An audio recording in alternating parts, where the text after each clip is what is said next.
Hi, welcome back to my YouTube channel. ಇವತ್ತು ನಾನು ತೋರಿಸ್ತಿರೋ recipe ಮರಗೆಣಸು chips ಅಂತ. ಬೇಕರಿಯಲ್ಲಿ ಸಿಗುವಂಥ ಚಿಪ್ಸು ಇವತ್ತು ನಾನು ಮಾಡ್ತಿದ್ದೀನಿ.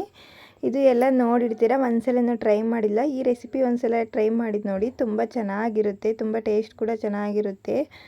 ಅಂಗಡಿಯಲ್ಲಿ ತಂದು ತಿನ್ನೋದಕ್ಕಿಂತ ಮನೆಯಲ್ಲೇ ಮಾಡಿದ್ರೆ ಮಕ್ಕಳು ಇಷ್ಟಪಟ್ಟು ತಿಂತಾರೆ, ಮತ್ತು ದೊಡ್ಡವ್ರಿಗೂ ಸಹ ಎಲ್ಲರಿಗೂ ಇಷ್ಟ ಆಗುತ್ತೆ. ಮತ್ತು ಈವ್ನಿಂಗ್ ಸ್ನ್ಯಾಕ್ಸ್ ಅಂತ ಹೇಳ್ಬೋದು. ಟೀ ಕಾಫಿ ಜೊತೆ ಈ ಸ್ನ್ಯಾಕ್ಸ್ ತುಂಬ ಚೆನ್ನಾಗಿರುತ್ತೆ ನೋಡಿ. ಇದನ್ನು ಮರಗೆಣಸು ಅಂತಾರೆ. ಇದನ್ನು ತಂದಿದ್ದ ದಿನವೇ ಮಾಡಿಬಿಡ್ಬೇಕು, ಇಲ್ಲಾಂದರೆ ಮತ್ತೆ ಗಟ್ಟಿ ಆಗಿಬಿಡುತ್ತೆ, ಒಣಗ್ದಂಗೆ ಆಗಿಬಿಡುತ್ತೆ.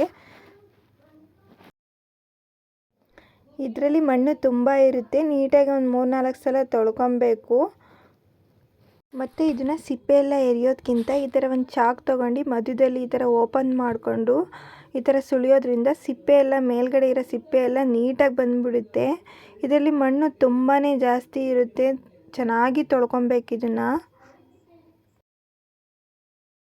ಆದಷ್ಟು ಗೆಣಸನ್ನ ಎಳೆದೇ ತೊಗೊಂಬಳ್ಳಿ. ಜಾಸ್ತಿ ಬಲ್ತಿದ್ರೆ ಕಟ್ ಮಾಡೋಕ್ಕೂ ಆಗಲ್ಲ, ಮತ್ತು ಚಿಪ್ಸು ಅಷ್ಟು ಚೆನ್ನಾಗಿರಲ್ಲ. ಎಳೆದೇ ತೊಗೊಂಬರೋದ್ರಿಂದ ಚಿಪ್ಸು ತುಂಬ ಚೆನ್ನಾಗಿರುತ್ತೆ, ತಿನ್ನೋದಕ್ಕೆ ತುಂಬ ಟೇಸ್ಟಾಗಿರುತ್ತೆ, ಮತ್ತು ಸಿಂಪಲ್ ಕೂಡ. ನೋಡಿ, ನಾನಿಲ್ಲಿ ಒಂದು 1/4 kg ಅಷ್ಟು ಗೆಣಸು ತೊಗೊಂಡಿದ್ದೀನಿ.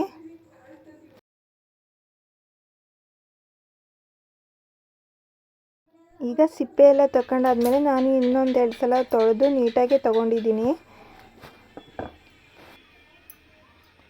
ಸಿಪ್ಪೆ ಎಲ್ಲ ತೆಗ್ದಾದ್ಮೇಲೆ ಇನ್ನೊಂದು 2 ಸಲ ತೊಳೆದು ತೊಗೊಂಡಿದ್ದೀನಿ. ನೋಡಿ, ಈ ಥರ ಚಾಕಲ್ಲಿ ಮಧ್ಯಕ್ಕೆ ಕಟ್ ಮಾಡ್ಕೊಂಡು, ನನ್ನ ಹತ್ರ ಕಟ್ ಮಾಡೋದು ಆಲೂಗಡ್ಡೆ ಚಿಪ್ಸ್ ಎಲ್ಲ ಕಟ್ ಮಾಡೋದು ನನ್ನ ಹತ್ರ ಇರಲಿಲ್ಲ, ಅದಕ್ಕೆ ನಾನು ಚಾಕಲ್ಲೇ ಕಟ್ ಮಾಡ್ಕೊತಾ ಇದ್ದೀನಿ.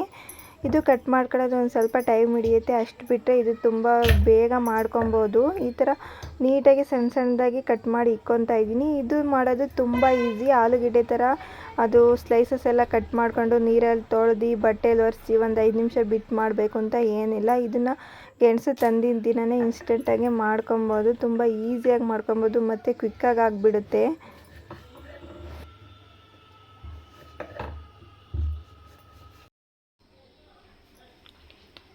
ನೋಡಿ, ಇವಾಗ ಕಟ್ ಮಾಡ್ಕೊಂಡಿದ್ದೆಲ್ಲ ಆಯಿತು. ನಾನು ಆವಾಗಲೇ ತೋರಿಸಿದ್ನಲ್ಲ 3 ಪೀಸು, ಅಷ್ಟು ನಾನು ಕಟ್ ಮಾಡಿಲ್ಲ, ಒಂದೇ ಪೀಸ್ ನಾನು ಕಟ್ ಮಾಡಿರೋದು. ಇನ್ನು ಮಿಕ್ಕಿದ ಹಾಗೆ ಇಟ್ಟಿದ್ದೀನಿ. ಒಂದು ಪೀಸಲ್ಲೇ ಇಷ್ಟೊಂದು ಪೀಸಸ್ ಆಗಿದೆ. ಇವಾಗ ಸ್ಟವ್ ಮೇಲೆ ಒಂದು ಬಾಣಲಿ ಇಟ್ಕೊಂಡು ಒಂದು ಅರ್ಧ ಲೀಟ್ರಷ್ಟು ನಾನು ಎಣ್ಣೆ ಹಾಕ್ಕೊತಿದ್ದೀನಿ.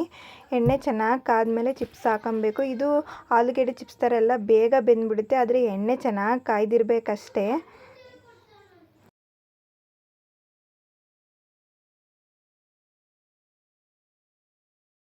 ನೋಡಿ, ಇವಾಗ ಎಣ್ಣೆ ಚೆನ್ನಾಗಿ ಕಾಯ್ದಿದೆ. ಎಣ್ಣೆ ಚೆನ್ನಾಗಿ ಕಾಯ್ದಿರ್ಬೇಕಾದ್ರೆ ಹಾಕ್ಕೊಬೇಕು.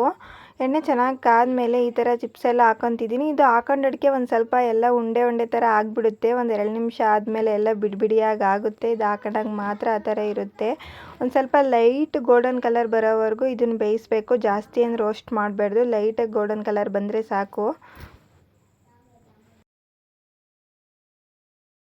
ನೋಡಿ, ಇವಾಗ ತೋರಿಸ್ತಿದ್ದೀನಲ್ಲ, ಇಷ್ಟು ಕಲರ್ ಚೇಂಜ್ ಆಗೋವರೆಗೂ ರೋಸ್ಟ್ ಆದರೆ ಸಾಕಾಗುತ್ತೆ. ಜಾಸ್ತಿ ಏನು ಬೇಯಿಸೋ ಅವಶ್ಯಕತೆ ಇರೋಲ್ಲ.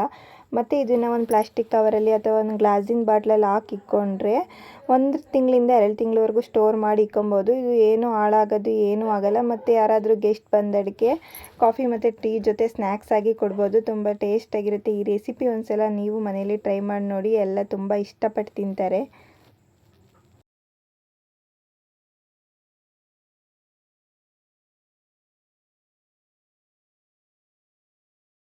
ಇವಾಗ ಒಂದು ಸಲ ಬೇಯಿಸ್ಕೊಂಡಾಯಿತು. ಇನ್ನೊಂದು ಸ್ವಲ್ಪ ಇತ್ತಲ್ಲ, ಅದನ್ನು ಸಹ ನಾನು ಹಾಗೆ ಹಾಕ್ಕೊಂಡು ಚೆನ್ನಾಗಿ ಬೇಯಿಸ್ಕೊತಾ ಇದ್ದೀನಿ. ಇದು ಬೇಗ ಆಗಿಬಿಡುತ್ತೆ, ತುಂಬ ಚೆನ್ನಾಗಿರುತ್ತೆ. ಒಂದು ಸಲ ಟ್ರೈ ಮಾಡಿ ನೋಡಿ. ಸೇಮ್ ಬೇಕ್ರಿಯಲ್ಲಿ ಸಿಗುತ್ತಲ್ಲ ಅದೇ ಟೇಸ್ಟಾಗಿರುತ್ತೆ. ಇದು ಬೇಯಿಸಿದಾಗ ಒಂದು ಸ್ವಲ್ಪ ಮೆತ್ತಗಿರುತ್ತೆ, ಮತ್ತು ತಣ್ಣಗಾಗುತ್ತಲ್ಲ ಆವಾಗ ತುಂಬ ಕ್ರಿಸ್ಪಿಯಾಗಿ ಆಗುತ್ತೆ, ಗಟ್ಟಿ ಆಗುತ್ತೆ, ಚೆನ್ನಾಗಿರುತ್ತೆ ತಿನ್ನೋದಕ್ಕೆ.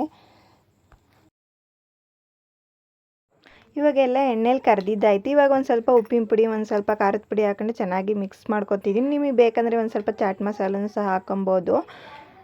ಇದು ಹಾಗೆ ತಿಂದರೂ ಸಹ ತುಂಬ ಚೆನ್ನಾಗಿರುತ್ತೆ. ಇವಾಗ ಒಂದು ಸ್ವಲ್ಪ ಕರಿಬೇವಿನ ಸೊಪ್ಪು ಎಣ್ಣೆಗೆ ಹಾಕ್ಕೊಂಡು ಸುಮ್ಮನೆ ಆ ಥರ ಕ್ರಿಸ್ಪಿನೆಸ್ ಇರಲಿ ಅಂತ ಒಂದು ಸ್ವಲ್ಪ ಕರಿಬೇವಿನ ಸೊಪ್ಪು ಎಣ್ಣೆಲಿ ಹಾಕ್ಕೊಂಡು ಹಾಕ್ಕೊತಾ ಇದ್ದೀನಿ. ನಾನು ಇವತ್ತು ತೋರಿಸಿರೋ ರೆಸಿಪಿ ನಿಮ್ಗೆ ಇಷ್ಟ ಆದರೆ, ಈ ವಿಡಿಯೋ ನಿಮ್ಗೆ ಇಷ್ಟ ಆದರೆ ಒಂದು ಲೈಕ್ ಕೊಡಿ. ಹಾಗೆ ಯಾರೆಲ್ಲ ನನ್ನ ಚಾನಲ್ನ ಸಬ್ಸ್ಕ್ರೈಬ್ ಮಾಡ್ಕೊಂಡಲ್ಲೇ ನೋಡ್ತಿದ್ದೀರಾ, ಪ್ಲೀಸ್ ನನ್ನ ಚಾನಲ್ನ ಸಬ್ಸ್ಕ್ರೈಬ್ ಮಾಡ್ಕೊಳ್ಳಿ, ಸಪೋರ್ಟ್ ಮಾಡಿ. Thank you for watching.